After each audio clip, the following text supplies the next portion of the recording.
अस्सलाम वालेकुम नाजरीन, मैं हूं एहसान खटक। आप देख रहे हैं मेरे यूट्यूब चैनल एमिलिटी डायरीज। नाजरीन, आज का टॉपिक है लो ब्लड प्रेशर यानी ब्लड प्रेशर का कम होना और ब्लड प्रेशर की वजूहात क्या हैं कम होने की और इसका इलाज क्या है। नाजरीन, सबसे पहले हमें ब्लड प्रेशर के बारे में समझना होगा। ब्लड प्रेशर क्या है? जब हम ब्लड प्रेशर के बारे में समझ लेते हैं तो ब्लड प्रेशर कम क्यों होता है उसको समझने में आसानी होगी। इसकी वजह और ज्यादती की वजह और इलाज में आसानी होगी। जैसे कि ब्लड प्रेशर के नाम से ही जाहिर है, यानी खून का दबाव। हमारे खून की नालियों में क्या होता है कि खून मौजूद होता है।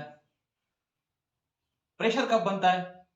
जब हमारा दिल पंप करता है यानी कॉन्ट्रैक्ट करता है ऐसे, तब जो खून होता है वो दिल की नालियों में आता है।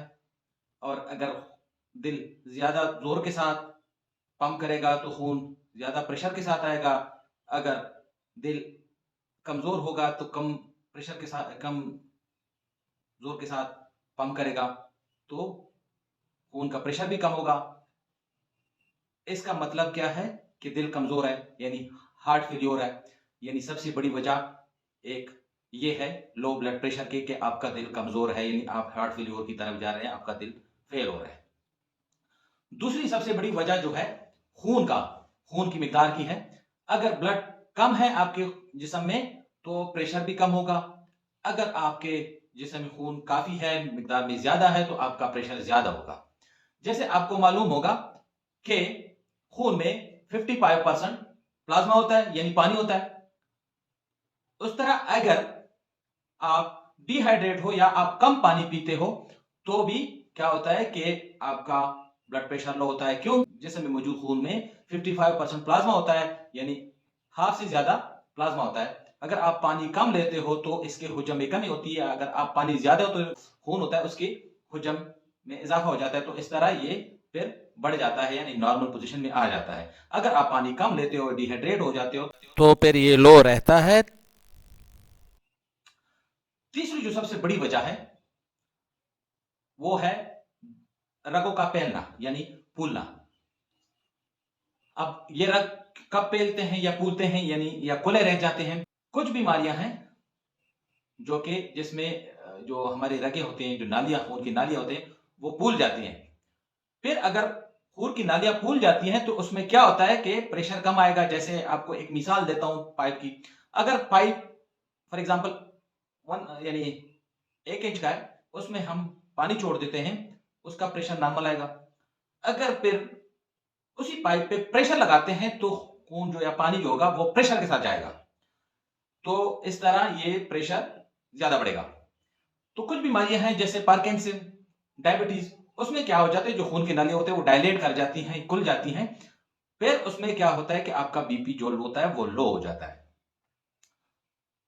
ऐसे में क्या होता है कि जो ये बीमारियों वाले आदमी होते हैं या लोग होते हैं या मरीज होते हैं, वो क्या करते हैं जब लेटे हुए होते हैं तो ठीक होते हैं। नॉर्मली क्या होता है कि हमारे जो नालियां हैं, खून वाली नालियां हैं, जो रगे हैं, वो कॉन्ट्रैक्ट होते हैं।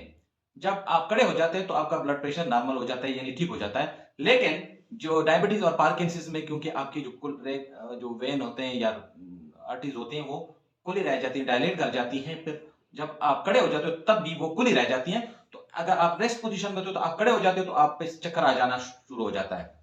ऐसे में मरीज को क्या करना चाहिए कि थोड़ा सा अपने आप को टाइम दे। जब लेटे हुए हैं तो थोड़ी देर बैठे रहें, बैठने के बाद आराम से खड़े हों ताकि आपका ब्लड प्रेशर नॉर्मल हो जाए। इसके बाद आता है यहाँ पे एक बात करना जरूरी है, वो ये है कि जो ब्लड प्रेशर है लो होने की वजह जो डायबिटीज या पार्किंसंस की वजह से, उसको क्या कहते हैं? हाइड्रोजेनिक हाइपरटेंशन या अर्थोस्टैटिक हाइपरटेंशन कहते हैं। इसके अलावा नॉर्मली नजरीन हम क्या करते हैं, जब हमें कोई चक्कर आना शुरू हो जाता है तो हम समझते हैं कि हमारा बीपी लो हो गया है, बगैर वजह या तहकीक के ये क्यों हुआ है, बगैर ब्लड प्रेशर चेक किए।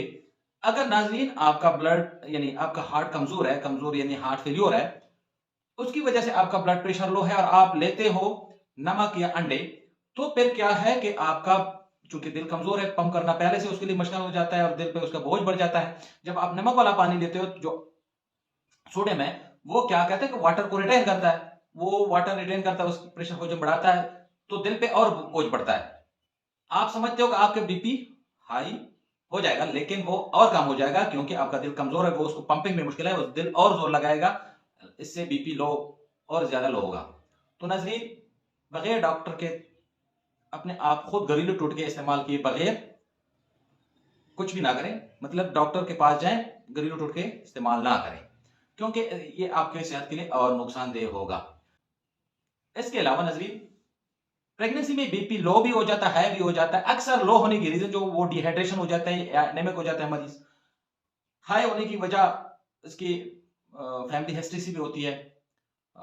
तो इसके अलावा नाजरीन, अगर आपको सिम्टम कुछ ऐसा आ रहा हो, सर चक रहा हो या आपके आंखों के सामने अचानक से अंधेरा हो रहा हो या आप किसी चीज पे कंसंट्रेट, तब अपने डॉक्टर के साथ कंसल्ट करें। नाज़रीन, अगर टॉपिक पसंद आया हो तो प्लीज़ लाइक और सब्सक्राइब कीजिएगा और साथ में बिल के आइकॉन को दबा दीजिएगा ताकि मेरे हर आने वाली वीडियो की नोटिफिकेशन आपको बर वक्त हासिल हो।